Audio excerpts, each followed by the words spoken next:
Merci monsieur le ministre man pour tëj rek ci chapitre bi li ñu bëgg a wax mooy malgré le contexte extrêmement difficile nous avons fait l'option d'orienter le maximum de dépenses vers le social def beaucoup de renonciations pour mun a soulager les Sénégalais. Le plan de redressement économique, les études qui ont été faites dafa démontrer ni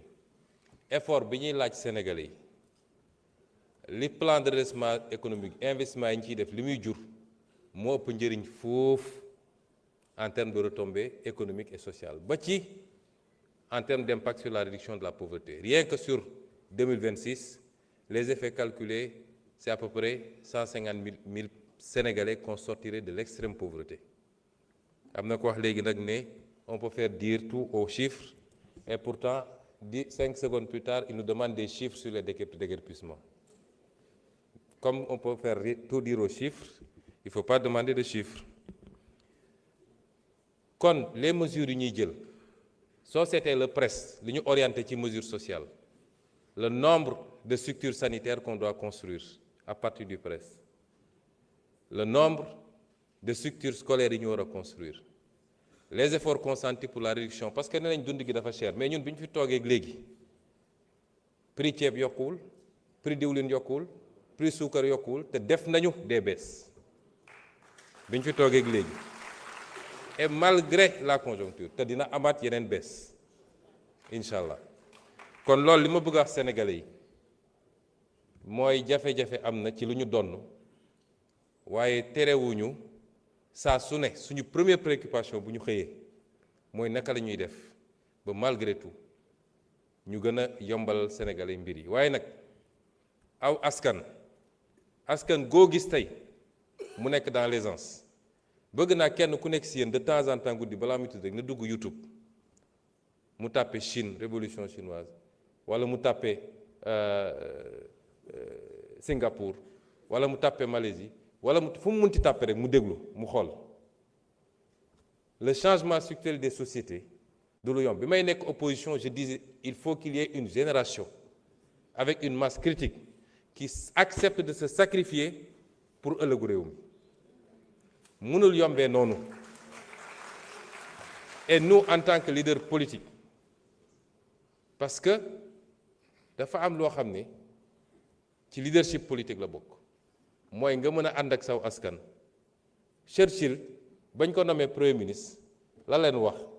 digguma leen lu dul ñaq ak deret parce que pleine guerre la woon nga wax loolu sa askan waaye homme politique boo xam ne da ngay bëgg a nëbb askan wi dëgg bi ak situation bu mu nekk mooy andi nag bëgg lu fees bëtu nit ñi nga dem di wër di leb di ko làq ba mu andi ñu fii dañu toll moment choix où le peuple sénégalais doit choisir ban type de leadership la bëgg ku koy wax dëgg même bu dee jafe naa dégg ne ko nag kaa ñu ànd uti solution te soxlawu ma jara du am luy dugg sama poos du am lu may randal wala koo xam ne day ñëw ne ko ëllëg ma andil la jant bi ndax looloo fi jóge li jiitu ñëw kon ci moment boobu la ñu nekk te dafa interpeller conscience chacun d'entre nous à commencer par la jeunesse la diaspora les élites intellectuelles. Le pays est en train de changer waaye changement structurel du lu ñuy décréter lu ñuy liggéey la c'est un construit et pour lu jëm ci te dafa ànd ak na question bi ñu posé ci année scolaire beeg yeneen yi parce que tamit moi j'ai été syndicaliste munoo ne man sama yoon newul ci lan la état bi mën ak lu mu mënut man sama bopp rek laa gis ñu andi la lu leer nañ ne la lii moo fi xew lii mooy situation te teewul ñu ngi def effort ndax conseil des ministres passé bii rek problème décisionnel teg nañ ci acte c'est combien de milliards bu ñu consentir l'État fera tout ce qu'il peut mais autant ñun on fait l'effort d'écouter de comprendre et de faire des ajustements autant on l'attend de tous les partenaires lu ko may rek ci bras de fer lañ jëm l'État ne peut pas donner ce qu'il n'a pas. Ce n'est pas seulement les enseignants. lañu la état di gérer. Peut-être c'est 80 000 enseignants ou peut-être 20 000, je ne sais pas. C'est pas seulement le secteur de la santé, mais mbay maa ngi fi, càmm gaa ngi fi, transport baa ngi fi, université gaa ngi fi. Tous ces gens-là, il faut qu'on fasse face pour les aider dans un contexte boo xam ne nëbb nañu bor ba mu mat li mu mat. ñu war a am ambition ramener le déficit d'ici 2026-2027 à 3%. 13% lañ ko fekkoon. ñu nekk ci consolidation budgétaire. Mais loolu nit ñi war nañoo mën a déggu suñuy argument ñu nëbbuñu dara. On a fait le pacte de stabilité. toog ak syndicaliste yi teg lépp sur la table. Et ce que je le dis chaque fois, gis nga richesse balaa nga koy séddale da nga koy créer ba pare. Père de famille bu bëgg a jënd kër Almadi pour ay doomam bu ko liggéeyul ba yor ko du ko jënd. ñun ñëpp ñooy ànd créer la richesse ci loolu la ñu war a jublu réew mi dafa war a jublu ci liggéey suba ngoon amul lu ñuy xaar dañu war a jublu ci liggéey. Interpellation yi am ma fàttali d'ailleurs on a taf succès parce que yeggali mu woon que c'est le 1er décembre 2024 la bind ministre des Finances pour ne ko nañu restituer le site à sa destination, de trouver une compensation. Et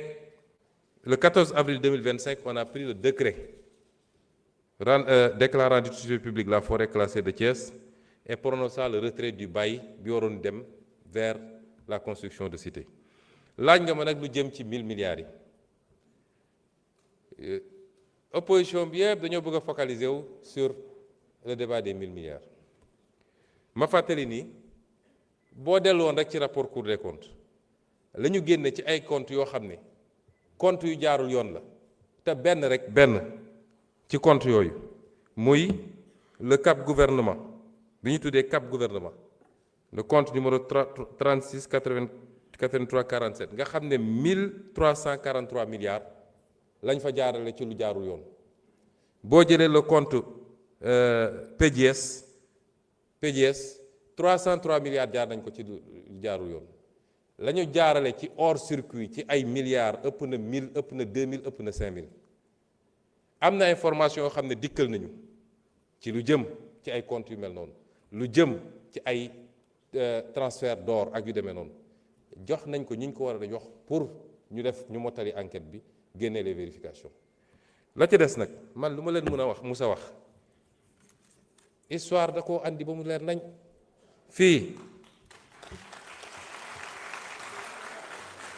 fii bi may wax problème mu OFNAC bi 94 milliards yi nga dégg naa ko ci ba assemblée bi fii def commission d'enquête maa ngi woon campagne présidentielle ñu ne ma ñëwul uy si ma bañ fan la mujje rapport boobu mi ngi parquet financier fi mu ne nii ñu ngi koy convoqué ay nit. bi may wax fii li jëm ci Petrotim ak bi may wax fii ci li jëm ci dette cachée bi ba ci sax rapport Prodac bi nga xam ne tey ñu ngi ciy convoqué ay nit te am na ci yeneen développement yu gën a intéressant xam naa dina am ñuy ñàkk nelaw et semaine prochaine samay avocat dinañ ci wax ak Sénégal yi bu soobee yàlla ñu ngi leen di gërëm leen sant